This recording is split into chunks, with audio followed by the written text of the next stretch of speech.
So welcome back to the second video. We're going to be taking the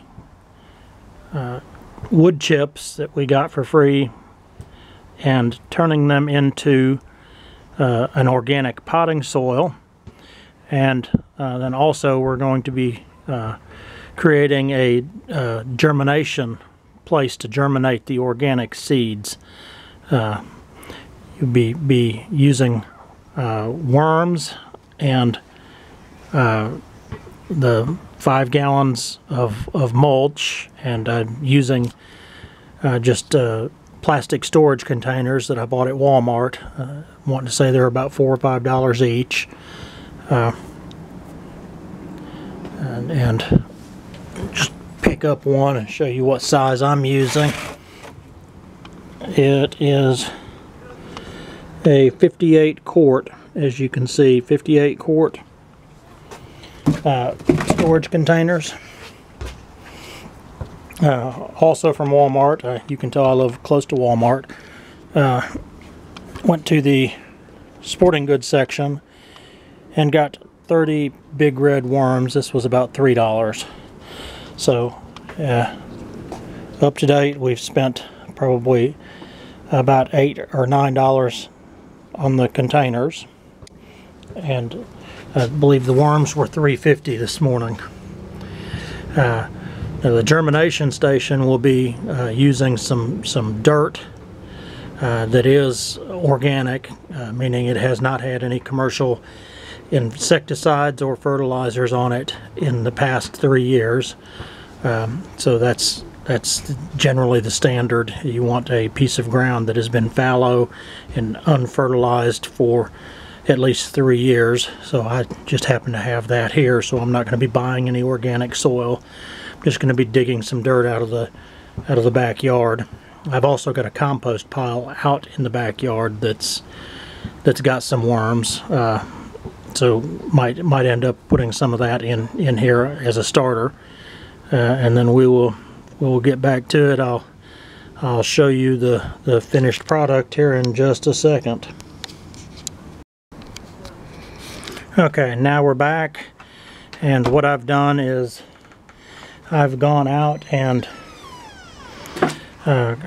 grabbed a couple shovelfuls of a good sandy topsoil. You can see here, and I live here in Florida, just south of Jacksonville, Florida. So there's lots of sandy soil. If you don't have access to sandy soil, you can always go buy a bag of white sand, or go down to the beach, or go down to the river. Whatever the case may be, you'll find some sandy soil somewhere. You don't need much in order to germinate seeds. And while I was there, I grabbed a few shovels of partially composted tree debris that I already had in the backyard in the compost pile. I have separated most of the roots out of these, and just want to point out, when you're doing the topsoil with earthworms, you don't need anything additional besides wood chips. But when you are using night crawlers, if you prefer to have night crawlers instead of your standard earthworms, red earthworms, you'll have to add sand to your mulch. They need sand in order to aid in the digestion process, and they're actually eating all of these wood chips, and then they will go back, and after they finish eating it, it leaves them, and it is now topsoil. So that's what you have as far as the biology involved. I started out, like I said, with a container here of 30 earthworms, and in the process of digging the mulch that I've got here, I think I ended up with about 4 or 5 extra worms that were just in the compost pile. So Now it's very simple. You just take and pour your worms out. And there you have it. Actually, I'm going to take and I'm going to mix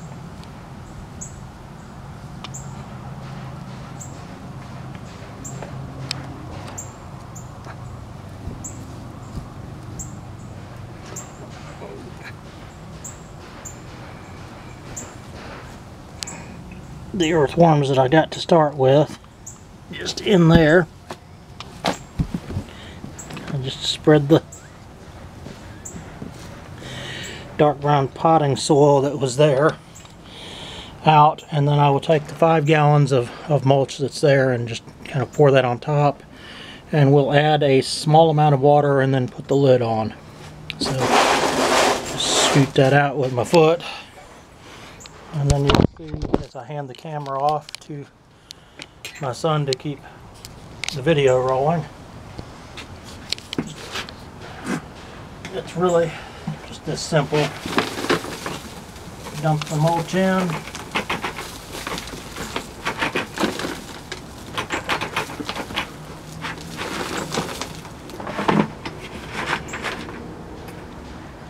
It doesn't take much. This is a good hardwood mulch. A little bit more.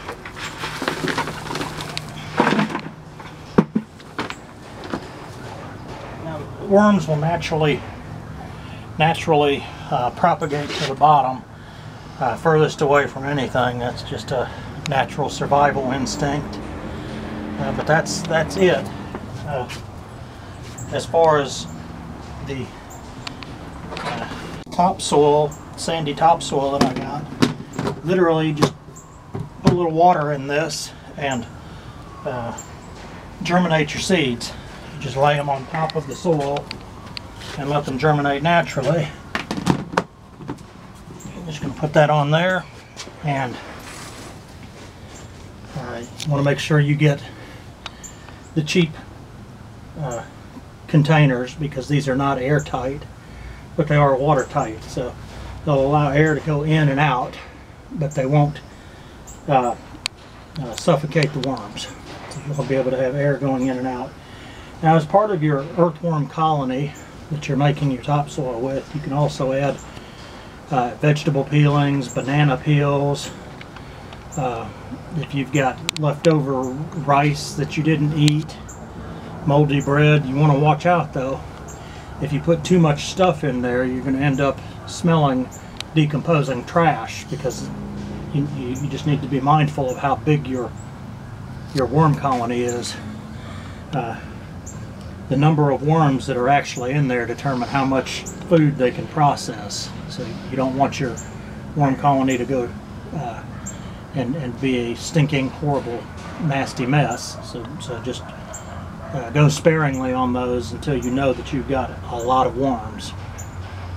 And that's it for this video.